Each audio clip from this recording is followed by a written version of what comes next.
Day one stood in the docking bay of Harmony 7, watching the transport ship that brought him disappear into the stars. The space station stretched out before him, a massive wheel spinning slowly against the black void. Lights flickered in windows, and he could see dozens of different species walking through the corridors beyond the glass. This would be his home for the next 2 years. He grabbed his bags and made his way to the housing office. The coordinator, a tall woman with tired eyes, barely looked up from her screen when he entered. "Name?" she asked. "Day 1. Human. Engineering Division." He replied. She typed something and frowned. "Right, you're in shared quarters. Block C, room 47, Day 1 blinked. "Shared?" The assignment letter said private accommodation. "Budget cuts," she said flatly. "Half the station is doubled up now. You're lucky you got paired with someone compatible." She handed him a data pad. "Your roommate is already there." "Velkara." "They go by Veli. What species?" Day 1 asked, scrolling through the information. "Thessian. They're harmless. Crystalline-based life form. Very polite." The coordinator was already looking at the next person in line. "Next!" Day 1 took his bags and left. The walk to Block C gave him time to think. He had lived alone for 5 years on Earth. The idea of sharing space with anyone, let alone an alien, made his stomach tight. But orders were orders. He needed this assignment. The pay was triple what he made planetside, and his sister needed help with medical bills. Room 47 was at the end of a long corridor. The door slid open when he pressed his palm to the panel. Inside, the quarters were small but functional. A common area with a table and 2 chairs, a tiny kitchen unit, a door that led to what he assumed was the bathroom, and one more door slightly open. "Hello?" Day 1 called out. A figure emerged from the bedroom. Day 1 had seen pictures of different species during his training, but seeing one in person was different. Veli stood about his height, their body made of what looked like translucent blue crystal. Light seemed to move through them, creating shifting patterns. They had a vaguely humanoid shape, but no clear gender markers that Day 1 could identify. "You must be Day 1, Veli said. Their voice had a musical quality like wind chimes. "I am Velkara, but please call me Veli. Welcome to our quarters." "Thanks," Day 1 said, setting his bags down. "I just found out about the shared arrangement. Sorry if this is awkward for you too." "Awkward?" Veli tilted their head, a gesture that seemed universal. "No, I find it pleasant. Company is always welcome." They walked toward the bedroom, and Day 1 followed. The room was barely large enough for the sleeping platform against the wall, a storage unit, and a small desk. The platform was wide, designed to accommodate larger species, but there was definitely only one. Veli noticed his stare. "Ah, yes. I informed housing we would need 2 sleeping platforms, but they said resources are limited." They moved to the platform and ran a crystalline hand over it. "On my world, sharing a bed is normal. We do not see the issue." Day 1 felt heat rise to his face. "Well, on my world, it's not normal. Humans don't. We need privacy, especially for sleeping." Veli's body flickered, colors shifting slightly. Day 1 would learn this meant confusion. Privacy while unconscious? I do not understand. What harm comes from proximity during rest? "It's not about harm," Day 1 tried to explain. "It's about personal space, boundaries. We're not eye close, we just met." "But we will be living together," Veli said. "Closeness will develop naturally." "Why delay what is inevitable?" Day 1 rubbed his temples. "Look, it's a cultural thing. Can you just trust me on this? I'll sleep on the couch in the common area." Veli's color shifted again, this time to something darker. "If you wish. But I should tell you my people require proximity to others for health. Extended isolation causes us physical distress. I hope my presence will not disturb your rest." "I'll be fine," Day 1 insisted. That night he tried to make himself comfortable on the couch. It was too short for his frame, and the material was some kind of synthetic that didn't breathe. He could hear Veli through the thin door, a strange humming sound that rose and fell in waves. It wasn't unpleasant, but it was foreign, and it kept him awake. He stared at the ceiling, thinking about home. His apartment in Seoul had been small, but it was his. No strange sounds, no alien roommate who thought sharing a bed was casual. He wondered if he could request a transfer, but he knew the answer. The station was understaffed. Everyone had to make compromises. The humming continued, a crystalline melody that seemed to vibrate through the walls. Day 1 pulled a thin blanket over his head, but it didn't help. His back ached from the couch. His mind raced with 1,000 thoughts. This was going to be a long 2 years. When morning came, he hadn't slept more than an hour. His eyes felt heavy and his muscles were stiff. Veli emerged from the bedroom, their crystalline body bright with inner light. "Good morning," they said cheerfully. "Did you rest well?"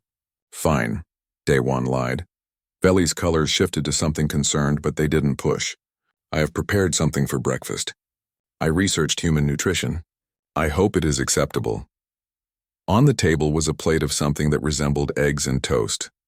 It wasn't perfect, but the effort touched something in Daewon's chest. "Thank you," he said quietly. They ate in silence. Veli's way of consuming food was fascinating. They placed their hand on the plate, and the food seemed to absorb into their crystalline structure, disappearing bit by bit. Daewon tried not to stare. "I begin work in the structural analysis department today," Veli said. "What is your assignment?" "Engineering, maintenance division. I'll be working on the life support systems mostly." "Important work," Veli said. "Perhaps our paths will cross. The station is large but not infinite." Daewon nodded. He finished his breakfast and stood. "I should get ready. Thank you again for the food." "Of course," Veli said. "We are roommates. It is natural to care for each other."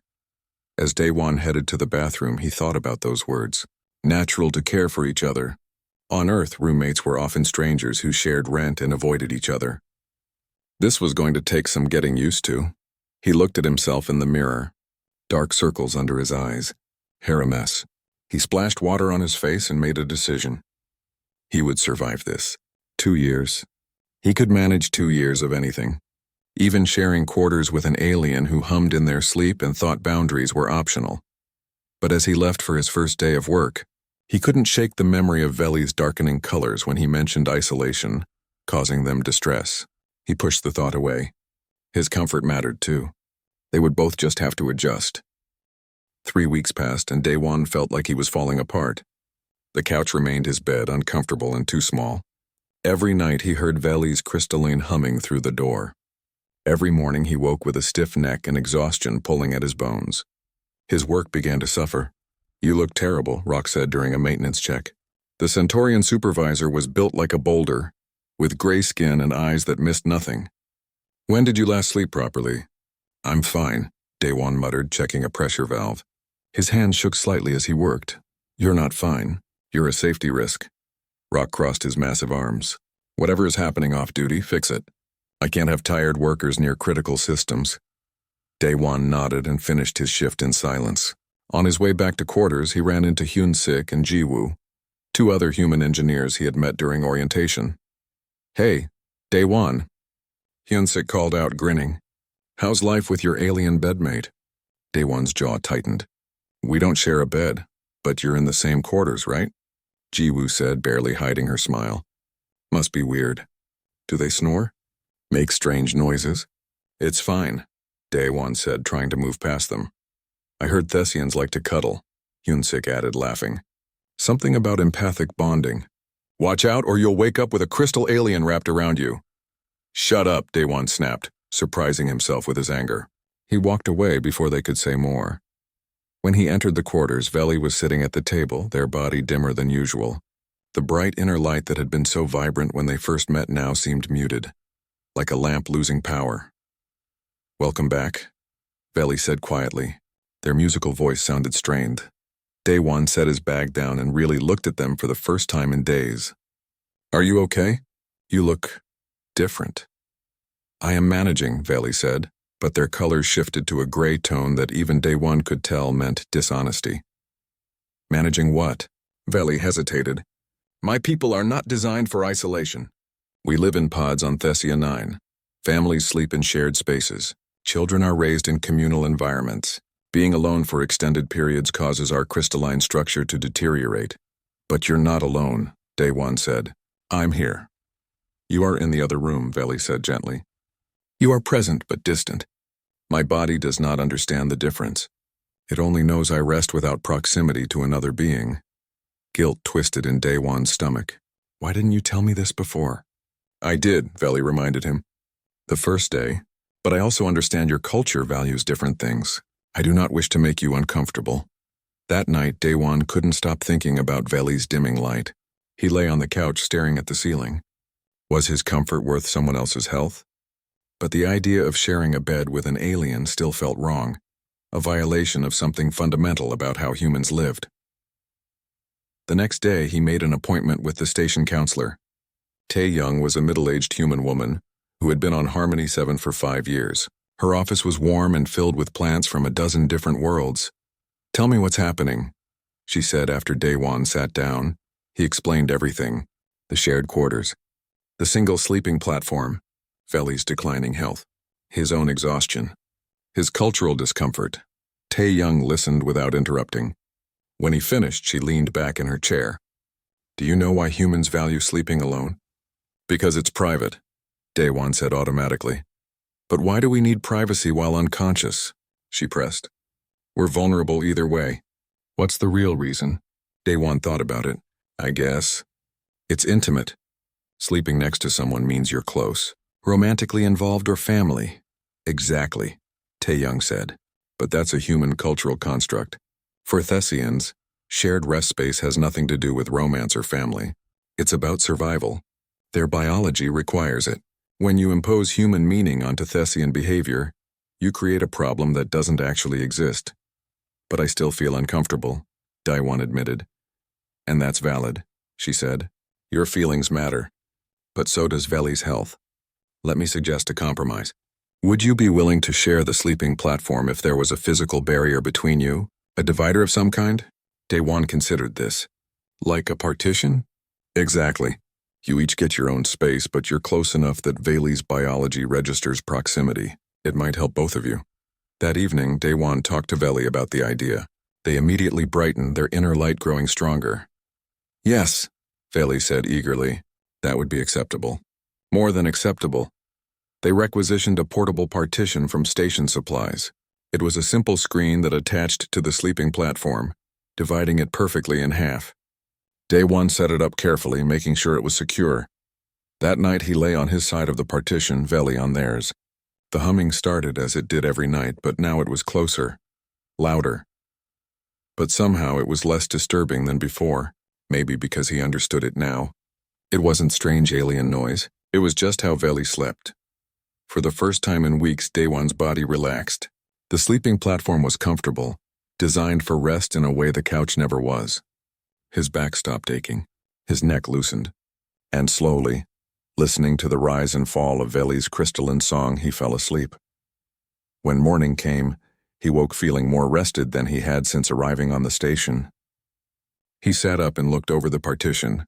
Veli was already awake, sitting at the desk, their body noticeably brighter. "Good morning," Veli said. "You slept well." "I could tell." "How?" Daewon asked. "Your breathing pattern. It was deeper. More regular." Veli tilted their head. "I hope my presence did not disturb you." "No," Daewon admitted. "Actually, I think it helped." Veli's colors shifted to something warm and golden.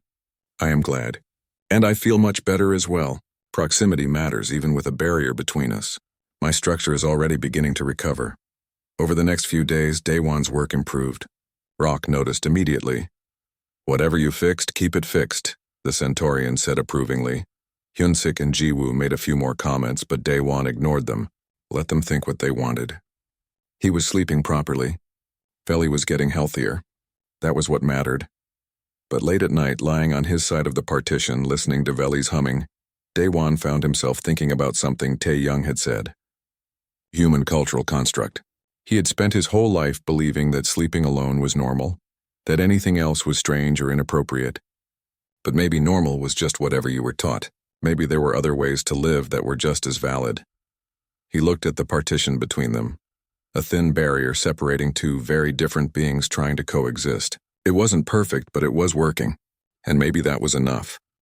2 months into his assignment, Daewon was finally settling into a routine. The partition remained between him and Veli, but it no longer felt like a prison wall. It was just part of their shared space. They had breakfast together most mornings. They talked about their work. Veli asked questions about Earth, and Daewon found himself genuinely interested in learning about Thessia 9. Everything changed on a Tuesday morning. When the emergency alarm screamed through the station, "Coolant leak in Sector 12, the automated voice announced. "All engineering personnel report immediately." This is not a drill. Day 1 was already running before the announcement finished. Sector 12 housed part of the main reactor cooling system. A leak there could cause catastrophic failure. He reached the engineering bay in minutes, pulling on his protective suit as Rock barked orders. "We need structural integrity analysis," Rock shouted. "The pipes are old. We don't know what else might fail." "I can help with that," a familiar musical voice said. Day 1 turned to see Veli, also suited up. Their crystalline body was visible through the transparent sections of their suit, pulsing with quick, nervous light. "Veli, what are you doing here?" "Structural analysis is my department," Veli said. "I was assigned to this emergency. There was no time to process the coincidence." Rock paired them together and they rushed toward Sector 12. The corridor was filled with steam from the leak. Alarms wailed. Through the fog, Day 1 could see the massive coolant pipe, cracked and spraying fluid that hissed as it hit the floor. "We need to seal that section and reroute the coolant," Day 1 said, his mind racing through the system schematics. "But first, we need to know if the surrounding pipes can handle the pressure increase." "I will scan the structural integrity," Veli said. Pulling out their analysis device, they worked in tandem, moving through the steam-filled corridor. Day 1 would point to a pipe section, and Veli would scan it instantly, reading the data faster than any human could. Their movements became synchronized without discussion. When Daiwan reached for a tool, Veli already had it ready. When Veli needed access to a panel, Day 1 was already opening it. "This section is weakening," Veli called out. "Stress fractures forming. It will fail within 10 minutes. "Then we have 10 minutes, Day 1 said. He opened the emergency repair kit and pulled out sealant. "I'll patch this one. You find the next weak point." The next hour was a blur of action, sealing cracks, rerouting systems, replacing damaged sections. Other crew members arrived to help, but Day 1 and Veli remained at the center of the operation, coordinating repairs with a precision that surprised everyone, including themselves. Finally, the leak was contained. The coolant system stabilized. The alarms went silent. Rock approached them, his gray face showing something that might have been approval. "Good work. Both of you. That could have been much worse." Back in the engineering bay, as crews cleaned up and filed reports, other workers congratulated them. Hyun-sik approached, his expression less mocking than usual. "That was impressive," he said to Daewon. "You two worked like you'd been a team for years." "Thanks," Daewon said tiredly. "So," Hyun-sik continued, "how do you actually handle it? Sleeping in the same room as an alien?" The question hit differently this time. Before it had felt like mockery. Now it seemed like genuine curiosity. "We have a partition," Daewon said. "It works fine, but isn't it weird?" Jiwoo asked, joining the conversation. "I mean, they're so different from us." Daewon looked across the bay where Veli was talking to another structural analyst. Their crystalline body was still bright from the adrenaline of the emergency. They had saved lives today. They had worked perfectly with him, anticipating his needs and responding to his actions as if they shared one mind. "They're not that different," Daewon said quietly. "Not where it matters."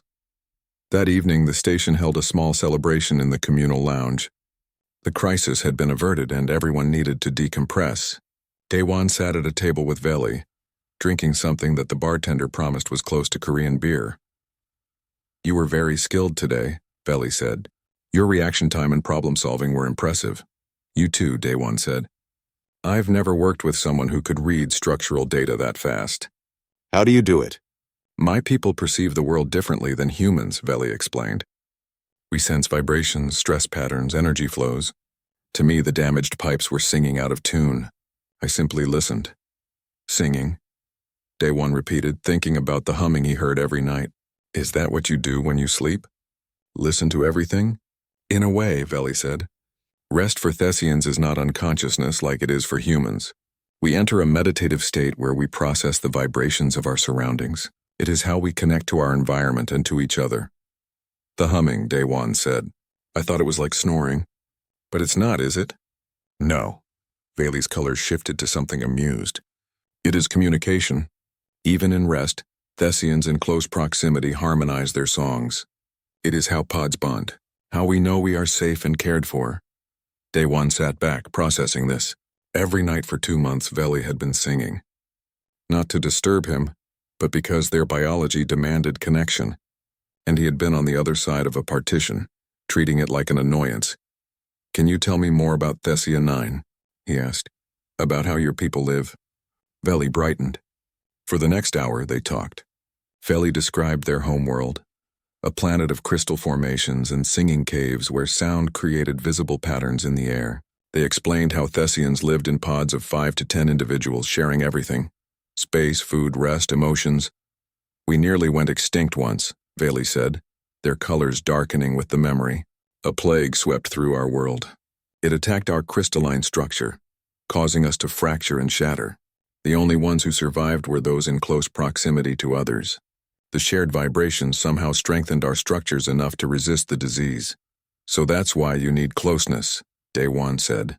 "It's literally survival." "Yes," Veli said. "After the plague, our entire culture reorganized around connection. We learned that isolation kills us in body and spirit. Every Thessian shares rest space with podmates. It is not romantic, though it can be.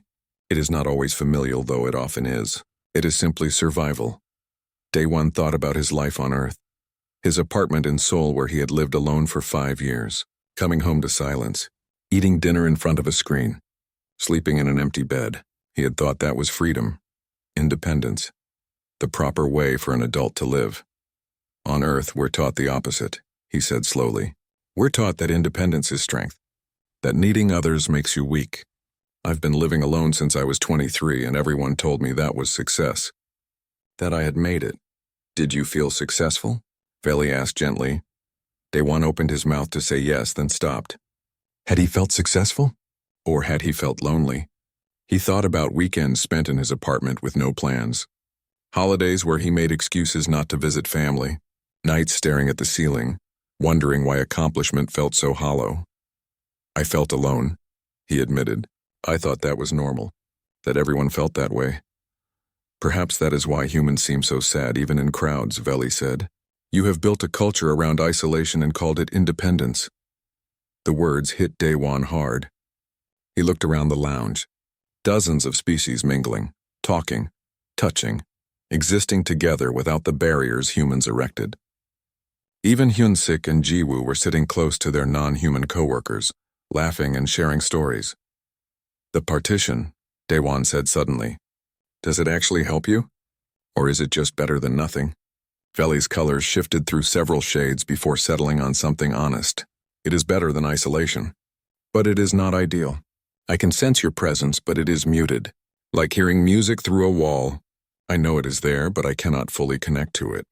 "What would ideal be?" Day-Wan asked. "True proximity," Veli said simply. "No barriers. Just two beings sharing space and vibration, strengthening each other through closeness." Day-Wan finished his drink, his mind racing. Everything he thought he knew about normal was crumbling. Maybe human custom wasn't universal truth. Maybe it wasn't even the best way to live. Maybe he had been taught to be lonely and told it was growth. Weeks passed after the coolant crisis. Day-Wan found himself watching other roommate pairs on the station with new eyes. During meals in the communal dining hall, he noticed Ji-woo sitting close to her Kelvari roommate, a furred creature that looked like a cross between a cat and a bear. They shared food from the same plate, completely comfortable with each other. In the recreation area, he saw a human named Sung-min playing cards with his roommate, a tentacled being from the water worlds. They laughed together, their chairs pulled close. No awkwardness, no rigid boundaries. Even Hyun-sik, who had mocked Day-Wan's situation, seemed perfectly at ease with his insectoid roommate. They walked together through the corridors, talking and gesturing, existing in each other's space without hesitation. Day-Wan was the only human who seemed to struggle with closeness to his roommate. The realization sat heavy in his chest. The station announced a cultural exchange event, something they did quarterly to promote understanding between species. Different groups would present their customs, traditions, and ways of life. Day-Wan attended, curious. A group of Kelvari demonstrated their communal nesting practices, showing how they piled together in large, soft spaces, sometimes 20 individuals in one room. A delegation from the water worlds explained their meditation circles, where they floated together in synchronized patterns. The insectoid species described their hive structures, where privacy was a foreign concept. When it came time for humans to present, Seungmin stood up and talked about Earth customs. Personal bedrooms. Private spaces. The value placed on independence and individual achievement.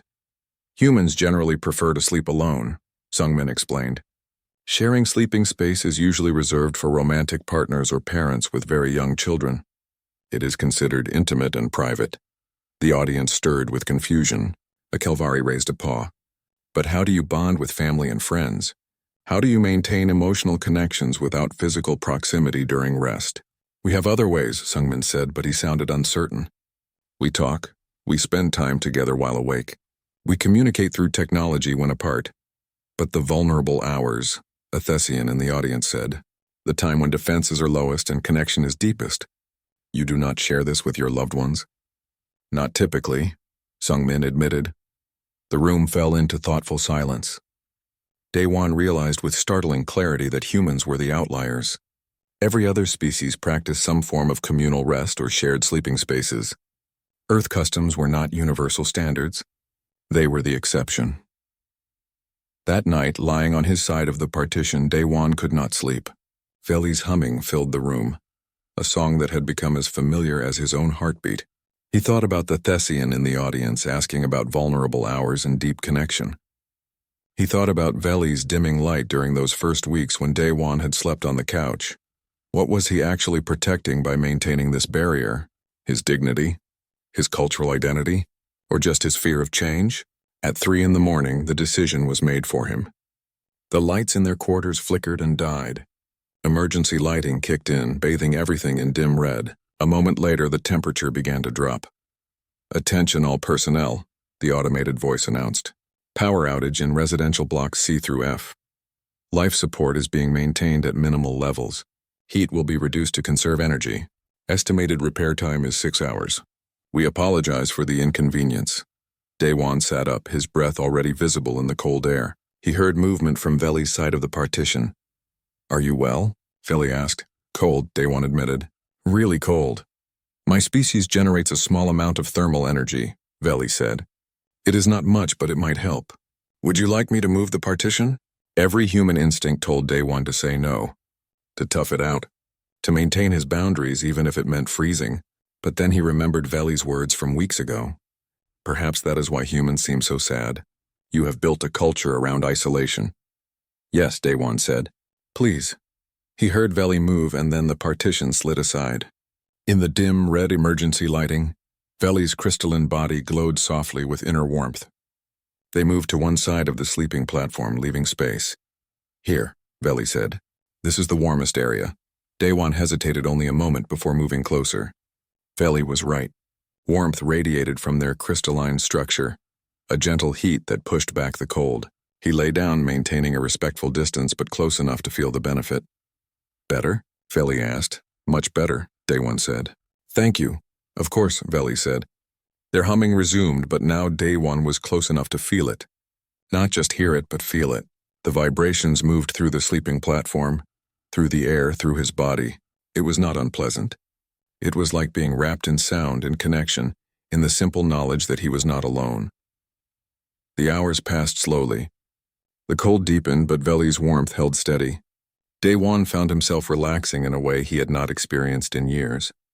His muscles loosened. His breathing deepened. The constant tension he carried in his shoulders melted away. Veli, he said quietly, yes? Why do you hum when you sleep? It is not intentional, Veli explained. It is our natural state. The song is how we process the world, how we connect to those near us. When we sleep in pods, our songs harmonize. It tells us we are safe, that our pod mates are healthy, that all is well. What does my presence tell you? Daewon asked. My breathing and heart rate and all that? Veli was quiet for a moment. For many weeks you were tense. Your breathing was shallow, your heart rate too fast. It concerned me, but I did not know how to help without violating your boundaries. And now? Now you're calm, Veli said. Your body is releasing the stress it has carried. Your breathing is deep and even. You are finally resting truly. Daewon realized it was true. He felt more relaxed than he had in months. Maybe years. The partition had helped him sleep better than the couch, but this was different. This was not just rest. This was peace. I'm sorry, he said suddenly, for making you sick those first weeks. For being so stubborn about human customs. You were protecting yourself, Veli said gently. There is no shame in that. Different species have different needs. I understand. But your needs were more important, Daewon said. You were physically suffering, and I prioritized my comfort over your health. That was wrong. Perhaps we were both learning, Veli offered. I did not understand human boundaries. You did not understand Thessian biology. We found compromise. That is enough. The warmth between them grew. Not just physical warmth, but something else. Understanding. Trust. The beginning of true friendship that crossed the boundaries of species and culture. When morning came and the lights flickered back on, heat returning to the room, neither of them moved. The emergency was over, but the barrier between them had fallen in more ways than one. Daewon opened his eyes to find Veli's crystalline face close to his own.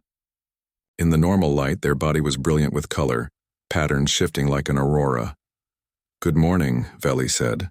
You slept deeply. It was good to sense. Good morning, Daewon replied. He sat up slowly, expecting to feel awkward or uncomfortable. But he did not. He felt rested, connected, like something that had been broken inside him had begun to heal. He looked at the partition, now pushed to the side. Do we put it back? Veli's colors shifted through several shades. Only if you wish. I will not ask you to be uncomfortable for my sake. Daewon thought about the night, about warmth and humming and the feeling of not being alone, about years of isolation in his sole apartment that he had mistaken for independence, about all the ways he had been taught to protect himself from connection. No, he said finally. Let's leave it down, if that is okay with you. Veli's entire body brightened like a star going nova. Yes, they said simply. That is more than okay. That night, for the first time, Daewon went to sleep without any barrier between him and Veli.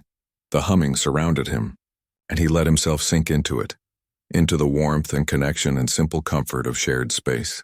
He fell asleep faster than he had since childhood, and his dreams were peaceful. 3 months after the power outage, Daewon could barely remember what it felt like to sleep alone. The partition stayed folded against the wall, unused. Every night he and Veli shared the sleeping platform without awkwardness or discomfort. It had become as natural as breathing. Their work efficiency reached levels that impressed even Rock. The Centaurian supervisor pulled them aside after a particularly smooth maintenance operation. I have seen many partnerships on this station, Rock said, his gray face thoughtful. But you two are different. You anticipate each other, move like one organism. Other species say they can feel your bond. It is unusual for a human and Thessian to achieve this level of synchronization. We have learned to understand each other, Veli said simply. Whatever you are doing, continue, Rock said. The station needs more teams like yours. Later that day, Daewon received a message from his family on Earth. He opened the video call in their quarters and his mother's face appeared on the screen. Behind her, he could see his sister Minji trying to peek into the frame. Daewon, his mother said. We have not heard from you in weeks. How is the space station? Are you eating well? I'm fine, Mom, Daewon said, smiling. Everything is good here. And your living situation? His mother asked, her tone careful. You said you were sharing quarters with an alien. Is that still happening? Yes, Daewon said. Veli entered the frame carrying 2 cups of tea. His mother's eyes widened. This is Velkara, Daewon introduced, but they go by Veli, my roommate. Hello, Daewon's family, Veli said, their musical voice coming through the speakers. It is an honor to meet you even through technology. Minji pushed closer to the screen. You are beautiful, like a living gemstone. Is it true your species sings in their sleep? Veli's color shifted to something pleased. It is true. We create harmonic vibrations during our rest cycle. That must be so strange, Daewon's mother said, though her tone was more curious than critical. How do you manage, Daewon, sharing space with someone so different? Daewon looked at Veli, who had settled at the table beside him. Honestly, it is the best living situation I have ever had. Veli is not just a good roommate. They are family now, his mother blinked. Family, but you have only known them for a few months. Time is not what makes family, Daewon said. Care does. Trust does. Veli has taught me more about connection and living than I learned in years on Earth. After the call ended, Veli turned to him. Your mother seemed concerned. She does not understand yet, Daewon said. But she will. Humans are good at adapting, even when we are afraid of change. The next day, a new human engineer arrived at the station. His name was Junho, young and fresh from training. Daewon was assigned to help him settle in. When they reached Junho's quarters in Block D, the housing coordinator delivered the same news Daewon had received months ago. "Shared quarters," she said. "Your roommate is Thex, a Kelvari. They are already inside." Junho's face went pale. "Shared? But I was promised private accommodation." "And what is a Kelvari?" "Furred species," the coordinator said, already looking tired. "Gentle disposition. Very friendly. Budget cuts mean everyone doubles up. No exceptions." After she left, Junho turned to Daewon with panic in his eyes. "I cannot share a room with an alien. That is insane. How am I supposed to sleep? What if they smell bad? What if they try to eat me?" "They will not eat you," Daewon said patiently. "Kelvari are herbivores, and they are very clean. Jiwoo shares quarters with one, and she says they are wonderful roommates. But sharing a bed," Junho said, his voice rising. "That is way too weird. I'll sleep on the couch or something. I have boundaries." Daewon heard his own words from months ago echoing back at him. He had said almost the exact same things to Veli that first day. He had been just as afraid, just as convinced that human customs were the only correct way to live. "Listen," Daewon said gently. "I understand how you feel. When I first arrived, I had a Thessian roommate, and we only had one sleeping platform. I refused to share it. I slept on the couch for weeks. See?" Junho said. "You get it. I will do the same." "That is not what I am saying," Daewon continued. "I was wrong to do that. I made myself miserable, and I hurt my roommate by refusing to understand their culture and needs. Different species have different customs.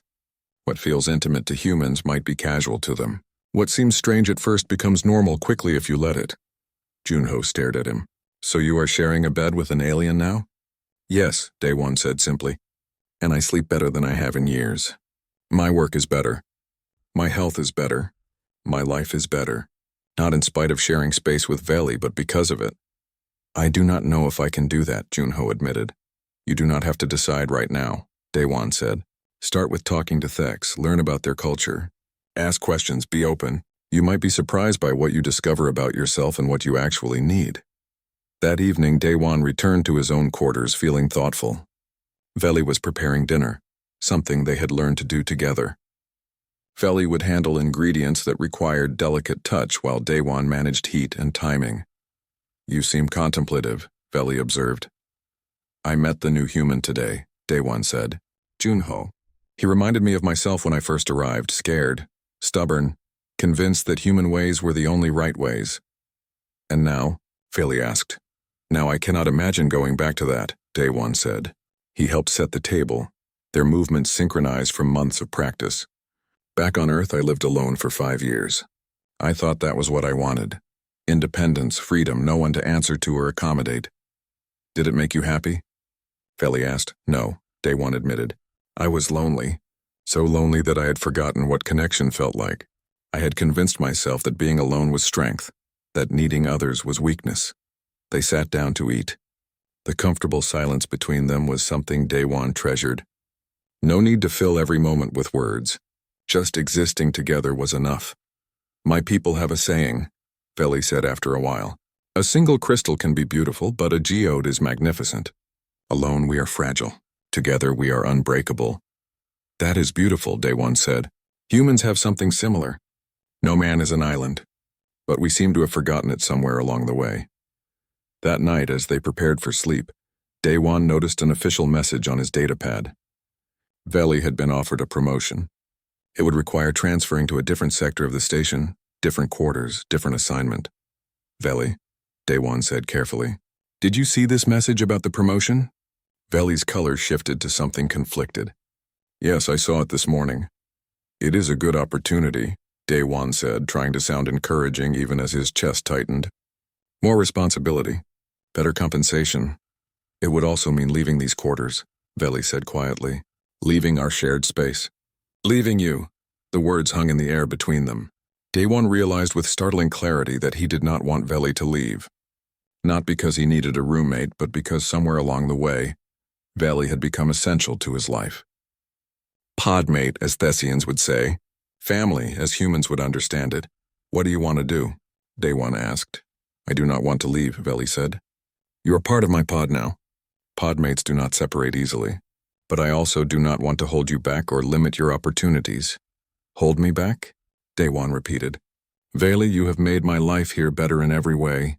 I am happier, healthier, more connected than I have been in years. If anything, I am worried about holding you back. Veli's entire body brightened. Then we are both foolish. Neither of us wishes to part, yet we both hesitate. Can you negotiate? Daywan asked. Accept the promotion but stay in the current assignment location. I can try, Veli said. 2 days later, Veli met with their supervisor and explained the situation. To Daywan's relief, the answer was yes. The promotion was approved with modified terms that allowed Veli to remain in their current sector and quarters. That night, celebrating with a meal in the communal lounge, Hyunsik and Jiwoo joined them at their table. Heard you turned down a transfer, Hyunsik said to Veli. That was a good position. I negotiated better terms, Veli said. I did not turn it down. Still, Jiwoo said, looking at Daywan with a knowing smile. Must be some roommate situation you have got if you would modify a promotion to keep it. Daywan smiled. The best roommate situation, actually. Later, in the quiet of their quarters, Daywan lay on the sleeping platform while Veli's humming filled the space. It was a sound that meant home now. Safety, peace, connection. Veli, he said into the darkness, yes? Remember what you said that first day? On my world, sharing a bed is normal. I remember, Veli said. You were quite distressed. I was scared, Daywan admitted. Scared of change, of closeness, of admitting that maybe human customs were not the only way to live. But you were right. This is normal. Not human normal or Thessian normal, just normal for us, and is that acceptable? Veli asked gently. It is more than acceptable, Daywan said. It is home. Veli's humming shifted to a warmer, deeper tone. Their colors glowed softly in the darkness, painting the walls with gentle light. Daywan closed his eyes and let himself drift, surrounded by warmth and song and the simple comfort of not being alone. In the morning, he would wake rested,